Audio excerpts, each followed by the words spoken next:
Now, Turkish Get Up is an exercise that tests a lot of things. The reason why I like it so much is it's one exercise that hits the majority of the neurodevelopmental sequence.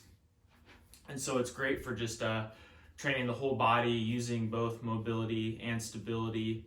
It's one of the biggest bang for your buck exercises that I think there is around.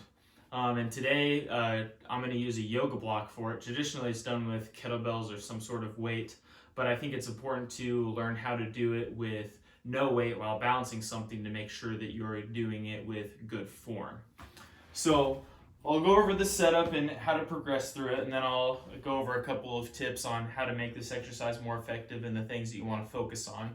But we'll do our right side first. So I'm going to lay down flat on my back.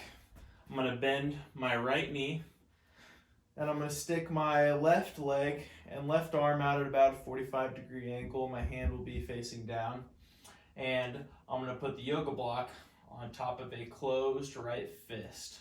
All right, so you're going to be balancing that yoga block on top of your knuckles. From here, the first step is you're going to press that block up. All right, now it's important that we're trying to get as much space between our joints as possible. So we're trying to build tension within our body. So we're making sure everything's flexed out, and I'm trying to lift that block up to the ceiling as much as I can while still keeping my back on the ground, okay? From here, I'm going to move up onto my forearm, and to do that, I'm going to pinch my right shoulder to my left hip, all right?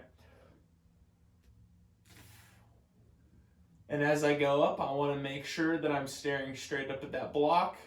My shoulders are separated as much as they can. I have a straight line between my elbow and my fist, and I want to make sure that my knee is still getting pushed out. I do not want it to cave in, okay? I need to keep that knee out. From here, I'll push up onto my hand. Again here, separating our shoulders out as much as we can, creating full body tension, stretch those joints out. From here, we're going to bridge our hips straight up.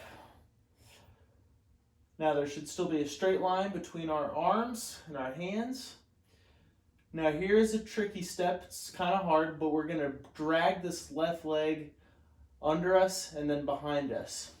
So I'm dragging it behind. I'm going to land on that knee. Now that knee needs to be underneath that weight, all right? We still got our shoulders separated. From here, I'm going to pull my left hand off the ground and lean up.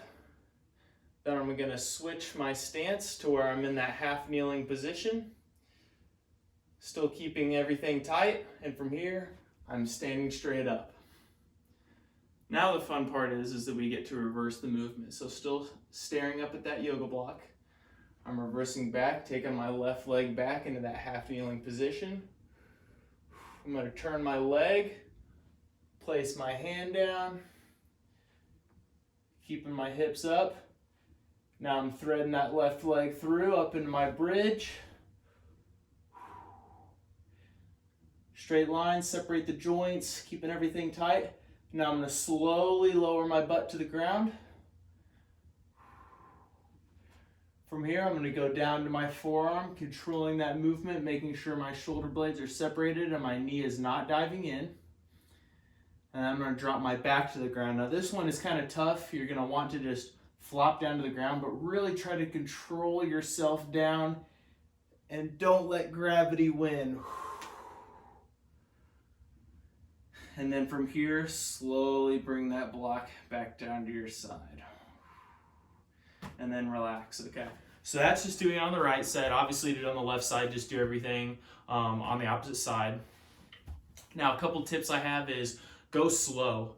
When you go fast, going fast will cover up your compensations, all right? So if you don't know how to control a movement, you'll go fast to make it appear that you do. Go slow and own every bit of this movement that you possibly can.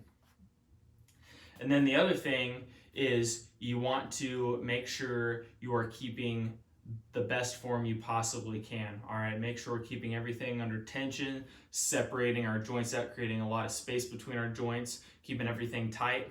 And then the third thing that I would do is just practice, all right? I would practice it without weight, as much as you can, get really good at it, and then you can add weight on, such as a kettlebell, dumbbell, whatever you want to use, but focus on it without weight so that you know how to do it correctly and properly. And that is the Turkish Get Up.